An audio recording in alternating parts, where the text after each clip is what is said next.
Global માર્કેટ્સની updates જાણીએ સહયોગી નીરજ કંસારા પાસેથી। Neeraj, good morning. કઈ રીતે આજે સપ્તાહની શરૂઆતમાં વૈશ્વિક બજારો સંકેત આપી રહ્યા છે?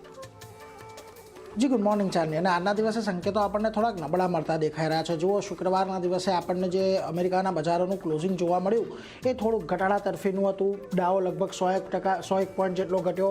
નાસ્ડેકની અંદર એક દબાણ હતું। S&P 500 દબાણ સાથે બંધ થયું છે। અને મહત્વની વાત કે સાપ્તાહિક ધોરણે પણ યુએસના બજારો આપણને ઘટાડા સાથે જ બંધ થતા દેખાયા છે। જોકે ખાસ કરીને શુક્રવારે એવા કોઈ બહુ વધારે મોટા સંકેતો નહોતા, પરંતુ જે હવે યુદ્ધને લઈને સંકેતો બની રહ્યા છે એના પર ખાસ નજર રાખવાની છે। અને એમાંથી લેબેનોન અને ઇઝરાયલ વચ્ચેનું યુદ્ધ છે વધુ ભીષણ આપણને બનતું દેખાઈ રહ્યું છે। ખાસ કરીને વીકેન્ડ દરમિયાન આંગળી આપણને હુમલા પણ વધતા દેખાયા હતા। આઈડીએફે એવું નિવેદન આપ્યું છે કે હિઝબુલ્લાના જે સિનિયર કમાન્ડર હતા અબુ હસન અલાન, એમને ખાસ કરીને તેમણે અહીંયાથી માર્યા છે। અને ઇઝરાયલની હુમલામાં લગભગ 11 લોકોના મરવાના સમાચાર અત્યારે સામે આવી રહ્યા છે। અને નેતન્યાહુએ ફરી પાછું નિવેદન એ પણ આપ્યું છે કે યુએસ જો કહે તો અહીંયાથી અમે ઈરાન પર ફરી પાછો હુમલો કરવા માટે તૈયાર છીએ, એ પ્રકારની વાત એમણે અહીંયાથી કરી છે। એટલે ખાસ કરીને ઇઝરાયલ અહીંયાથી લડી લેવાના મૂડમાં છે। બીજી તરફ ઈરાન પર આર્થિક દબાણ વધારવાના પ્રયત્નો યુએસ કરી શકે છે એવા સમાચારો અત્યારે ખાસ કરીને સામે આવતા દેખાઈ રહ્યા છે।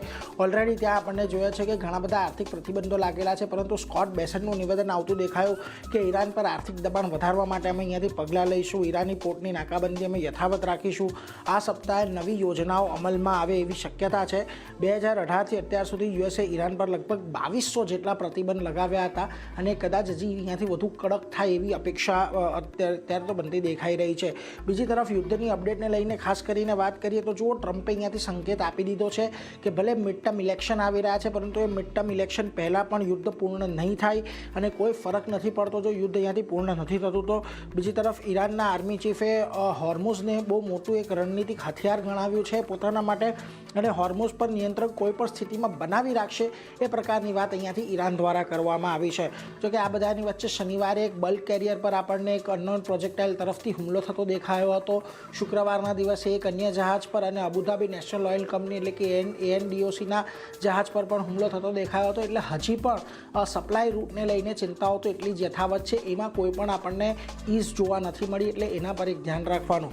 જોકે આ તો આપણે યુદ્ધને લઈને અપડેટ લીધી, પરંતુ અમુક અપડેટ હવે યુએસના માર્કેટને પણ લઈએ તો જો બર્કશાયર હેથવેનો નવો પોર્ટફોલિયો બહાર આવ્યો છે કે જેની અંદર તેમણે Q2માં એપલની અંદર પોતાનો હિસ્સો છે એ વધાર્યો છે।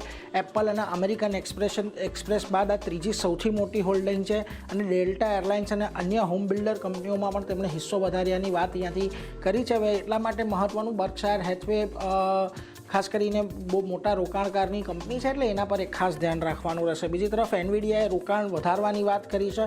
Q2ના અંતમાં તેમનું સ્પેસએક્સના જે હિસ્સો છે એની વેલ્યુ હવે $21 બિલિયન પર પહોંચી ગઈ છે, અને એનવીડિયા પાસે લગભગ 122.8 મિલિયન ક્લાસ એ શેર્સ પડ્યા છે, એને લઈને ધ્યાનમાં રાખો। બીજી તરફ ઇન્ટેલ બાદ સ્પેસએક્સમાં એનવીડિયાની બીજી સૌથી મોટી આપણને હોલ્ડિંગ જોવા મળી રહી છે, એટલે એના પર એક ધ્યાન રાખવાનું।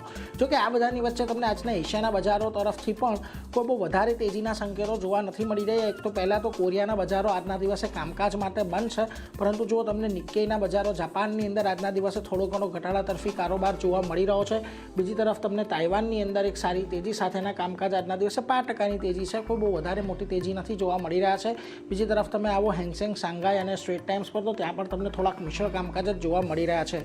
હવે ગયા અઠવાડિયે આપણે થોડાક ઘટાડા સાથે બંધ થયા હતા, અને સતત આપણે ઘટાડો જોયો છે છેલ્લા 2 અઠવાડિયાની અંદર। બજારની વાત કરીએ તો ભલે નાની રેન્જની અંદર ઘટાડો રહ્યો હોય, પણ ઘટાડો આવ્યો છે। અને આજના દિવસે પણ જો ગિફ્ટ નિફ્ટી તમને શુક્રવારના દિવસે ફ્યુચર્સ 24,449 પર બંધ 24,397ના ગિફ્ટ નિફ્ટી સંકેત આપી રહ્યું છે। એટલે આજના દિવસે સપ્તાહની પહેલા દિવસે શરૂઆત પર થોડીક નરમાશ સાથે થાય ચાંદની એવા જ પૂરેપૂરા સંકેતો અત્યારે તો મળી રહ્યા છે। નીરજ, આભાર આપનો।